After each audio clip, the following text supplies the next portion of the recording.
Let's get to it. KSI, I don't know who that is, and Logan Paul, that's the dude who made the video about the guy hanging himself in Japan. Anyway, they got together and had something called a boxing match in Los Angeles. It aired on DAZN. And there's sort of a big question about it. Lance Pugmire of the LA Times, of course, this event was in LA. He's with The Athletic, let's be honest. He's with The Athletic. Oh, sorry, he used to be with the LA Times. In any event, they did, for the record, they did not sell out the Staples Center. The upper bowl was still roped off, but they sold out everything on the lower bowl and down. I've seen UFC events that have done worse, although TJ versus Cody 2, I believe, was in that venue. They did sell it out, but okay, whatever. The point being is, two guys with massive online followings who are very young. A combined 40 million YouTube subscribers. Yeah, KSI alone, I believe, has had 4 billion YouTube views on all of stuff on his channel. An incredible amount of traffic. In any event, so they fought in what was their first professional contest on DAZN. The question is, who really won on the course of the evening? Now, the guy who won the match, Brian Campbell, was this dude named KSI, which I believe, I didn't realize this until he won. I guess it stands for like, let's see if I get this right. Knowledge, strength, integrity. Is that right? Yeah, I think so. I mean, what a Is there integrity in YouTube boxing? All right, here's the deal, Luke. It was a good piece of business. It was entertaining for what it was. I had set you up coming in going, look, I interviewed both guys ahead of it. They kind of got me. They got me to care. I did watch their first fight, which was a draw under amateur rules a year ago, and I cared from the standpoint of like a soap opera, almost pro wrestling, to see who wins. They almost filled up the Staples Center. They got all of us across the sport to actually care. The winners in this case are certainly them for really raising their profile, for doing something that the average bloke wouldn't do, which is go through a professional training camp, actually take a fight to settle some corny grudge. I want to stop it short of like, though, the narratives that go, boxing wins, and this is great for boxing. And that was something that was echoed on the DAZN broadcast that got super cringy. The promoters and maybe DAZN for one night win, because that's sort of the boxing way of doing things. You always sort of mortgage your long-term future to just make money tonight in the short term. And in that sense, it probably worked. People had to go out of their way to figure out what's DAZN, what is this thing? I'm sure they found it. I'm sure they subscribed. I'm sure the promoters made big money. Spoiler alert, us at CBSSports.com did like almost record traffic. I had KSI on my podcast, The State of Combat, last week, did 10 times the normal traffic on my boxing show. So if you were willing to take part in this, if you were willing to reach your hand over the glass and get the hot dog out of the gas station and eat it. And I know you are. In the long run, did you get an upset stomach? Probably. But in the short term, everybody that put their hand on it did win. But this does nothing for boxing. This does nothing for anybody. It was a celebrity event that just happened to be boxing. And you do got to give them this, Luke. They didn't embarrass the sport, and the fight was kind of fun. It had controversy, had some action. Is that what it was? It was fun to insult, is what it was. It was fun. There was a hate watch element to it. There was a clear hate watch element to it. I mean, when I was watching it, if you've been to, for example, regional MMA in your community, or even if you go to like a big fight and then you show up really early and you see the guys, this was a 6-round professional contest. Now, for people who have an amateur background and they're fighting 6-rounders in a pro contest, they actually look better than that. These guys are just picking up boxing, frankly, as a sort of aggressive hobby in their mid to late 20s. They're not going to be very good, but at the same time, you could tell that they were in shape for what it was. You could tell that they tried for what it was. And to also your point, here's the one thing I'll give this event. Dude, these guys who are 22, 24 years old, whatever their exact ages are, they've been on camera for the last 10 years or more of their lives. They are natural on it, and they have these huge audiences they've cultivated on social and then sort of YouTube media, which also is a form of social in some ways. Dude, they did a great job selling this fight. They really did. They got a ton of attention. When you looked at the promotional elements that they had put out, they had a story to tell.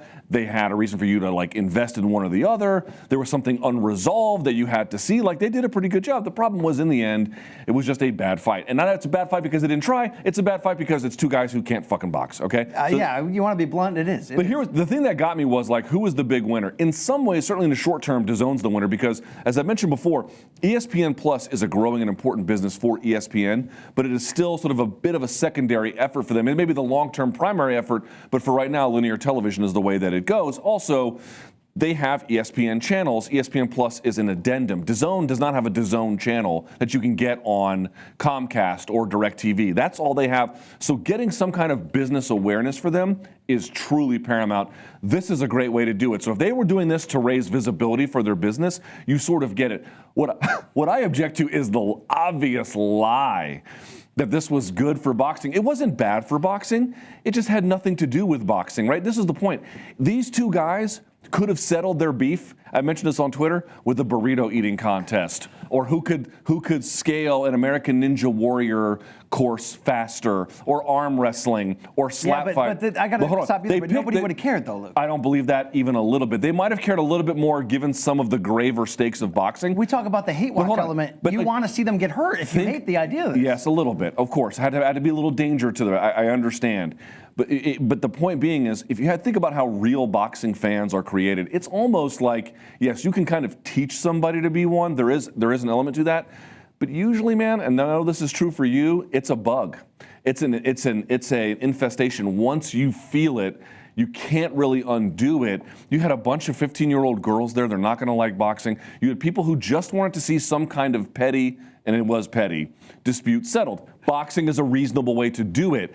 But it's DAZN self-serving. It's DAZN self-dealing, dressing it up in these larger ethical, we're giving back to the sport nonsense is frankly kind of lowbrow and a little bit insulting and just demonstrably not true. And certainly from the idea of boxing, DAZN switched up their broadcast team to try to make it a little more hip and younger based, and it was just cringe. Yeah, Ryan Garcia is not good at it, and Radio Raheem needed knee pads during that broadcast for crying out loud. Yeah, and then at the end, you know what it felt like at the end? You ever, go to a party and you welcome in another group of people because they either had the really good drugs or they could bring the girls with them, and you're sort of selling part of your soul to hang out with them, and it was just sort of felt like, who invited these guys? I did that at prom. Yeah. Hey, we got a comment here from Steven Sullivan saying, God isn't real, Bigfoot is. I'm really glad back there that we're adding that to the broadcast. Really? It really elevates what we're doing here. It's really important that you do that. In any event, though, the thing about it is, for me, the last thing on DAZN, because I want to switch to Devin Haney here in a second. Was right there? Well, it's just, what are we airing that for? I mean, it literally serves no purpose. You making a religious political statement, Jay? Where are you going with this? Here's the point. With DAZN, you've now had this airing of this event, which I'm sure, by the way, did gangbusters for them in terms of viewership. And then secondly, you had the previous week where they were pushing back Canelo. Remember, even after your co-main event with Devin Haney, which we'll talk about in a second, they aired some kind of dude named White Chocolate versus a pre-diabetic gas station attendant. Okay. I think I've eaten from his hand. You probably have. And then that to delay the broadcast further. My only point about DAZN is I get that they have some struggles, but when you're rearranging your product, when you're making interesting choices like that, when you're delaying it in these kinds of ways that they are, it's reminiscent of UFC on Fox Sports 1, which was painful to watch. Yeah. And secondly, it's always an indication something's kind of up with the broadcast. Either in the case of UFC and FS1, they had to sell ad inventory, or in the case of DAZN, I'm not saying that they're doing poorly, but my hunch is they're making these weird choices because they feel like they should be doing a lot better. Well, I mean, they're paying an absurd amount of money to Canelo Alvarez, to Gennady Golovkin, to all these players to disrupt the market. So they're trying to figure out ways to open the door to get some of that back. Some of it's just going to be a guaranteed loss, but I don't know. I look at DAZN as a temporary box holder from the standpoint of their goal is big ticket mainstream sports. Boxing's sort of an easy market to get into because of the lack of organization. So they've got in, they made some noise, but they're probably going to do more decisions like this, like making Canelo Alvarez your poster boy wait on a couch for 98 minutes. That sort of pissed off the boxing regular because long-term they have much different business plans. My take. Well, certainly overseas, that's what they've already done. I think I'm not sure about this, but I believe in Canada, you can get the NFL rights for $20 a year through DAZN. I understand that, but getting those kinds of properties is going to be difficult. And in the short run, when you're rearranging and delaying and kind of chopping your product this way, something's off with it. Now, that being said, Devin Haney was your official co-main event. He did get the win, Brian Campbell. You were on this show telling me he was the real deal Holyfield. Over the weekend, I sent you an Instagram post from one of my favorite rappers, Osama Bin Laden, or also known as O-Drama Bin Laden, Vinny Paz, Box Cutter Pazzi from Jedi Mind Tricks and Army of the Pharaohs. He acknowledged that Devin Haney is talented, but he just didn't seem sold on it. This to me was a performance. It's the first fight from Devin Haney I've seen live.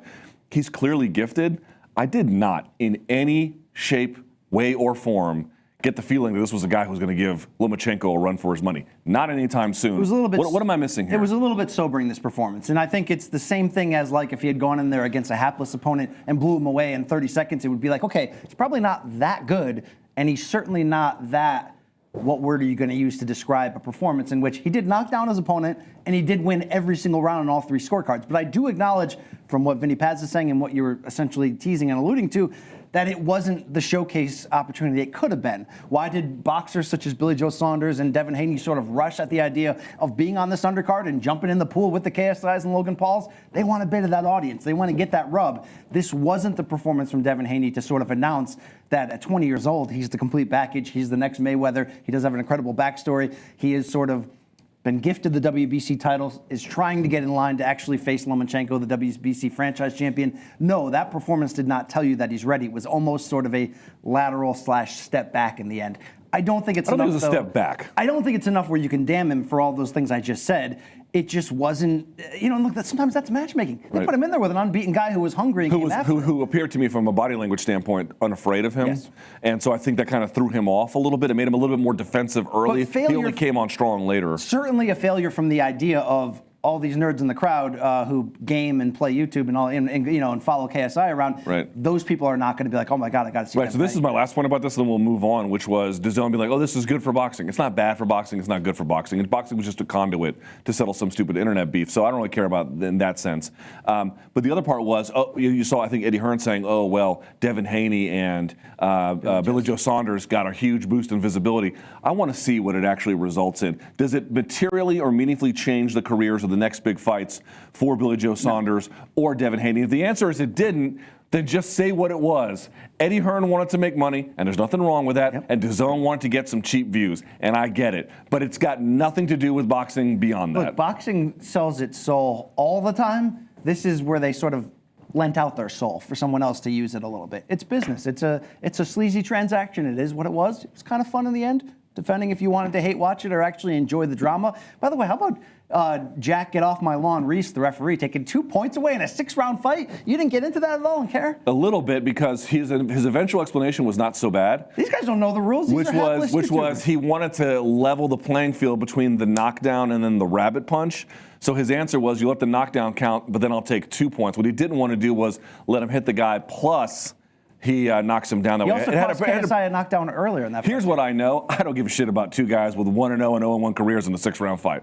Don't care. Don't care even a little bit. Can't wait to get back to boring fights. Was this as lame as CM Punk in the end? Or not as lame? No, because Mickey Gall is a real fighter. That's what you saw. Like, here's the best part. But CM Punk sure ain't. Well, okay, hence the point. The point being is neither of these two dweebs are real fighters. So the benefit in seeing CM Punk go up against Mickey Gall was like, what happens when the illusion is shattered? And Mickey Gall is certainly, I mean, he's had his struggles in the UFC. He's still a young guy himself, so we'll see what happens. But he's not like at the top of the food chain welterweight. Like, that was just so my point is this. You had Logan Paul before the fight. I remember the headlines because my producer was like, should we talk about this in the show? And I was like, no, we shouldn't.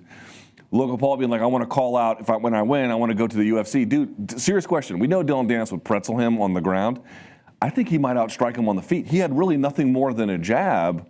I bet you Dylan Dennis... Logan Paul supposedly has this amateur wrestling background. Yeah, I know. 5th in the state. It's like, great. Dude, I think Dylan Dennis would tune him up. All right, considering nobody had cardiac arrest and died, is this a less of a stain than Dada and Kimbo? Yeah, I mean, that was like sloppy to the point of embarrassing. These were just two guys who clearly took it seriously but have limited ability. It was fun for what it was. I don't want to see it again. Yeah, I don't want to see boxing, DAZN, or Eddie Hearn continue to go down this road. Right, there's no need. When they're like, oh, a trilogy, and they both were kind of against the trilogy, I was like, thank you, Jesus. In any event, last thing on this, I said this as well on Twitter. Did you see Jake Paul talk? Yeah. With his grills? Yeah. Nothing makes me miss the knockout game more than when Jake Paul talks. Oh, I miss the knockout game so much. Where did the knockout game go when you need it the most? You know what I'm saying?